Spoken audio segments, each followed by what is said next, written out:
আপু, award programme তো অনেক হচ্ছে বাংলাদেশের প্রেক্ষাপটে, আসলে কি মনে হয় আসলে শিল্পীদের যথার্থ মূল্যায়ন হচ্ছে কিনা, মানে আপনার দৃষ্টিতে কি মনে হয়?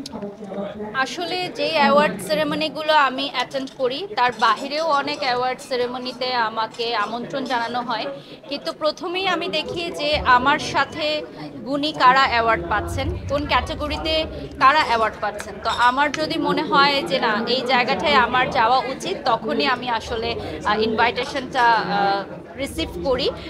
এছাড়া আমি দেখছি যে রিসেন্টলি অনেকই অ্যাওয়ার্ড শোগুলো হচ্ছে, এবং এই অ্যাওয়ার্ড শোগুলোর জন্য কিন্তু আমাদের বাকিদেরও অনেকেরই বদনাম হচ্ছে, কারণ এই ধরনের কথা উঠে এসেছে যে টাকার বিনিময়ে নাকি অ্যাওয়ার্ড প্রদান করা হচ্ছে।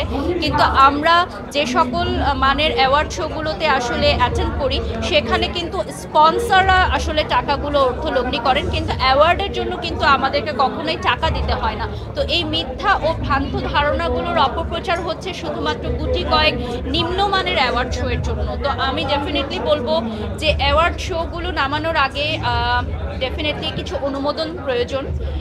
সেটা হচ্ছে আপনার সরকার কর্তৃপক্ষ থেকে বা ঊর্ধ্বতন কর্তৃপক্ষ থেকে আসা দরকার।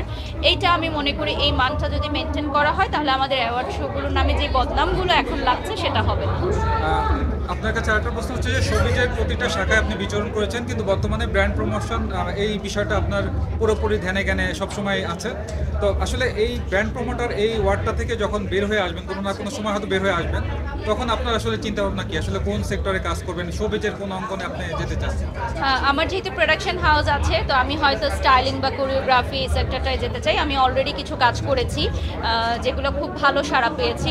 যেহেতু আমি দীর্ঘদিন ধরে শোবিজ ইন্ডাস্ট্রিতে কাজ করেছি এবং ফ্যাশন আমার একটা পার্ট, কারণ যেহেতু ফ্যাশন নিয়ে আমি কাজ করি, তো দেখা যায় যে সেলিব্রিটিদের স্টাইলিং বা কোরিওগ্রাফিটাও অনেক সময় করা হয়ে থাকে। তো ইন ফিউচার হয়তো আমি সেই সেক্টরে কাজ করতে আগ্রহ প্রকাশ করব।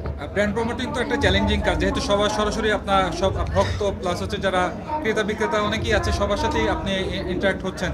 তো সেক্ষেত্রে আপনার অনেক কমেন্ট আছে, অনেক নেগেটিভ কমেন্ট বা পজিটিভ যেটা হোক না কেন, আর নেগেটিভটা কীভাবে গ্রহণ করেন, বা পজিটিভটা তো অবশ্যই ভালো লাগে, নেগেটিভটা কখন আপনি ফেস করেন কীভাবে? নেগেটিভ কমেন্টগুলো আমি অনেক গুরুত্ব সহকারেই আসলে মাথায় রাখি, কারণ তারা আসলে আমাদের ভুলগুলো ধরিয়ে দেয়। আর আমি এখনও শিখছি। আমি মনে করি যে আমি বাড়ির সকল ভুল করতে পারি, আজকে মানুষ মাত্রই ভুল। তো আমাদের ভুলগুলো শুধরে দেওয়াই হচ্ছে অডিয়েন্সদের কাজ। হয়তো অনেক সময় আমার কাছে, আমার চোখে আমাকে পারফেক্ট মনে হতে পারে, বাট আরেকজনের মনে হতে পারে যে না, হয়তো আজকে বাড়ির সব রেড লিপস্টিক দিলে ভালো লাগতো। সো আমি সেই কমেন্টটাকে অনেক পজিটিভলি নিই, যে যাই হোক, আমি তো এটা দিলেও হয়তো ভালো লাগতো। আর এখন অডিয়েন্স তো অনেক ফ্যাশন সচেতন। আমি মনে করি যে ম্যাঙ্গো পিপল তারাও আমাদের মতোই অনেক ফ্যাশন সচেতন। তো তাদের কাছ থেকেও আমি শিখি। আমি কখনোই নেগেটিভ কমেন্ট দেখলে রাগ হওয়া বা মন খারাপ করা এরকম কিছু করি না। আমি সেটাকেও পজিটিভলি নেই, সাধুবাদ জানাই। একজন আসলে আপনার পার্টনার, লাইফ পার্টনার হিসেবে যে আপনার আলভি ভাই আপনাকে যথেষ্ট সাপোর্ট করে, আমরা দেখে আসছি অনলাইন মিডিয়াতে আপনাকে সবসময় দেখা যাচ্ছে উনি সাথে থাকছেন। তো সেক্ষেত্রে একজন আর্টিস্টের এই সাপোর্টের জায়গাটা আসলে কতটা গুরুত্বপূর্ণ, আপনি এখন কি মনে করেন? আমি সবসময় মনে করি যে আমি যদি ঘরে শান্তিতে না থাকতে পারি, আমি বাহিরে এসেও শান্তিতে কাজ করতে পারবো না। বহু তারকারা কিন্তু ঝরে গেছে তাদের ব্যক্তি জীবনের মানে অধপতনের কারণে, ভুল মানুষের সাথে সম্পর্ক করা।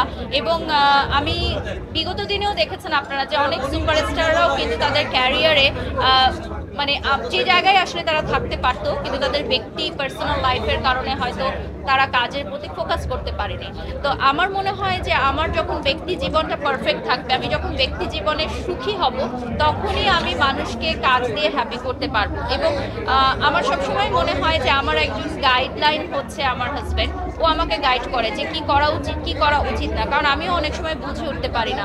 তো আমি মনে করি যে একজন মেন্টর, একজন গাইডলাইন খুবই জরুরি। Thank you. Thank you. আপু আসেন, এই যে এটা এগুলো